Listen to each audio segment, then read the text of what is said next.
What's going on, guys? Welcome back to the UTSA Dynasty, and today I wanted to give you guys a recruiting update, something I did last year towards the end of the season, to show you guys everybody I was going for in recruiting still, and my recruiting class as a whole, and people really liked it, and I know you guys want to see more recruiting in my videos, and I'm going to try to do more of that in my videos, but I also want to do one of these videos probably twice a season, one in the beginning and one at the end, just so you guys can see the overall picture, especially if you've missed some episodes. Now, the major change to recruiting this year is that I'm going with Heisman difficulty as opposed to All-American. I just think, like, this past year, it was too easy for me to recruit in a way.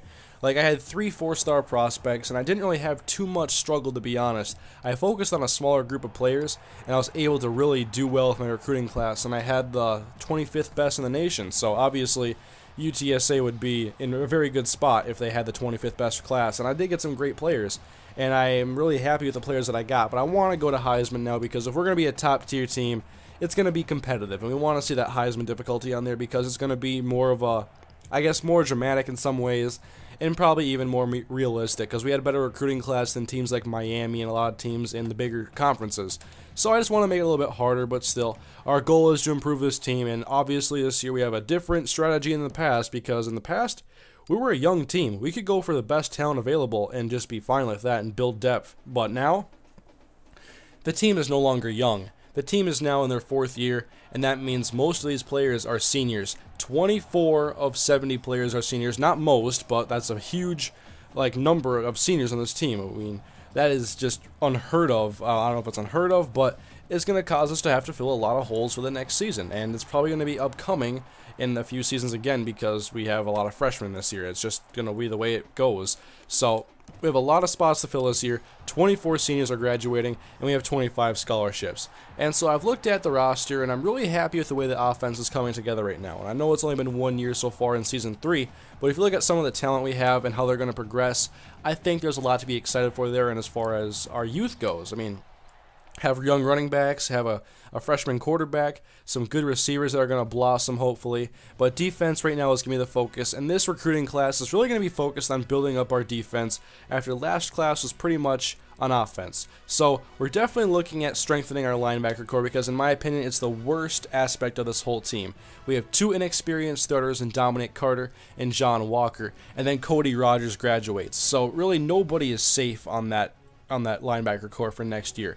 They're all low rated, and we can definitely get someone who's a higher rated player to plug and play if we can have success recruiting again this season. So I've developed our recruiting class, or the guys we're going for initially. I've taken a few guys from the Spark 100. I went for some 4-star prospects, again some 3 stars, and I'm going to try to be realistic. I've never done it on Heisman before, so I'm going to see how it goes, and I may have to really make some changes here with some of the players I'm going for if it gets too out of hand at times.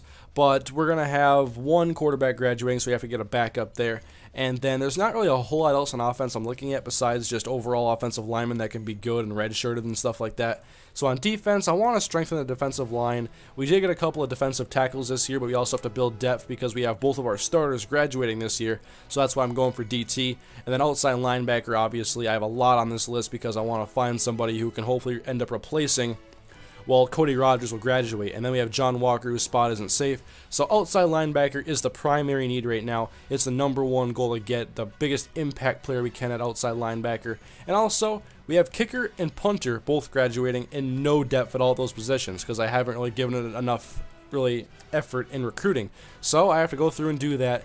And so for the rest of the video, guys, I'm going to cut it here, and then I'm going to go through and show you guys some of the recruiting and the different players we're going for, and you'll get to see some of the guys that I'm going to try to get to end up being UTSA Roadrunners one day. So hope you guys enjoy this recruiting update. Let me know in the comment section if you do, and I will probably post one of these again at the end of the season. So enjoy the little clips coming up of these different players.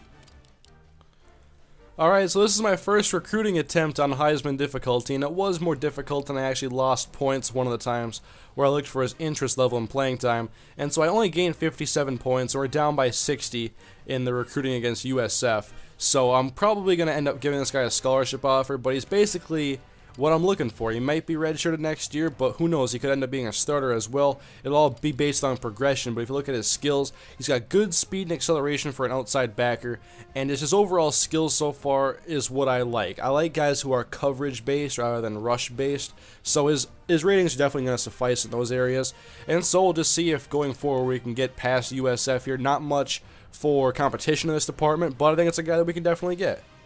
Alright, here is another outside backer I'm looking at, Cedric Parker, also from South Carolina, and he has a lot more speed at 88, so you know he can play man coverage on tight ends, more than likely he has 63 man coverage. So far I like what I see here, but there is more of competition here with South Carolina, FSU, and then obviously us, and then Georgia Tech. So it might be more difficult. I'll see how it goes, but I'm definitely going to be going for him and offering him a scholarship right now. Alright, so this session went very good because I gave him a promise and a scholarship offer that got me a lot of points. And promises are going to be very big, I think, as well as being in the pipeline, which right now I'm not in the pipeline. My only two pipeline states are Texas and Louisiana. But when you look at the promises, my coach integrity is good because I'm really good at sticking to those promises, and that got me a lot of extra points in this department. So I think I can get this guy if the recruiting difficulty doesn't end up cranking SC and then FSU way above me. So we'll see how it goes when I simulate again, but I think that I have a chance against some of these guys. Alright, like I talked about before, I'm definitely trying to strengthen the front of the defensive line, and so this is a 70 overall defensive tackle. Had to give him a scholarship offer going against Auburn, University of Central Florida, and the U, so definitely have my work cut out for me. I'm already feeling the difficulty here because of the amounts of points I have to make up. I mean, UTSA, if you look at like the top three, like who wants me in their top three schools? There's only like 2-star prospects there, so it's obviously going to be tough, and hopefully Heisman is not too much of a challenge. Well, I want it to be a challenge, but not like impossible. I want to still get a good amount of 3s and maybe even a couple 4s, but we'll see how it goes throughout the year. I'm thinking it's going to be alright. Alright, another defensive tackle here. Got about 300 points of the scholarship offer, helping out for most of that. And we're in 5th place there, going against Georgia Tech, Ohio State, Vanderbilt. So, once again, just working our way up. Alright, I just put the rest of my scouting time into this middle linebacker right here, Sam Payne. He's got 85 speed, he accelerates very quickly. He's got okay coverage ratings, but I'm not completely sold on Dominic Carter. I've only seen him play one time, but obviously with Stephen Kerfus playing so well for so long, I have pretty high expectations, and I know what a good middle linebacker can do, and so I definitely want to get as much competition at that position as possible. And one of the mistakes I made in my preseason recruiting was going for too many guys outside of my pipeline, and so I've made it really difficult to myself, and I may have to go back and reorder a lot of these prospects. But I think with Sam Payne here, he's from Oklahoma, and the overall difficulty, I don't know how it's going to be. I'm only down 220 with some good competitors there, so we'll see how it goes. And so now I gave Sam Payne a scholarship, and I also said that if he comes with us, I will not recruit a player at his position on his first year on campus, which I probably wouldn't need to because I'd have him and Dominic Carter. Here's one of my defensive ends I'm going for. I need some pass rushers alongside Andre Ross, whom I got last year and is a freshman starter now. We just haven't had much for defensive pass rushers, so just trying to get as much depth there as possible. And this guy's from Mississippi, whom I may be trying to make into a pipeline state because they're pretty close, and I have a couple of prospects from there I'm already going for. Alright, did some work here on this 59 overall center who would likely be redshirted his first year here. Plus 432, and he's in one of my new pipelines, Louisiana, one of only my 2 pipeline states. So I'm really good at getting points there now. And I can also promise them games in their home state because we play Tulane there every other year, and I usually schedule, in the off years, I'll schedule a Louisiana team there anyway just so I can satisfy my Louisiana players. I love the points you get from promises and scholarships. This is a 4-star prospect we're going for, a 79 overall outside linebacker. If we got him, he's going to be by far better than any other outside linebacker we have, so he'd start right away, he'd get solid playing time. 2 easy promises right there, and this is also a little tip for you guys that you're doing your own recruiting. Like, if you have the opportunity here, you know a guy's going to be a starter, take advantage of these promises, especially if you're a lower rated team or you have some really good competition for these players, because I'm looking at Washington, Oregon, and Auburn. I'm not in their league, but I can be in their league if I recruit the right way. Alright, so this is the final recruit of the entire episode. Looking at Willie Kelly here at center, 4-star prospect. And the interior of our offensive line is where we get most of our pressure on our quarterback. So we want to strengthen that a little bit. And this is a 4-star prospect, so we get 412 points. And we'll take a look at where we are compared to Texas, OSU, and Boise State. How hard this is going to be. And we're down by like 540. So we'll see how it goes when I simulate into the next week.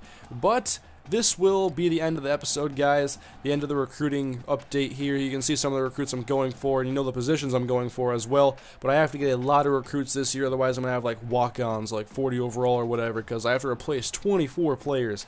That is way too many seniors for me to want to replace, but it happens. So I'll be advancing the week, guys, and week 2 will be up soon. But thank you for watching. I'll see you guys later.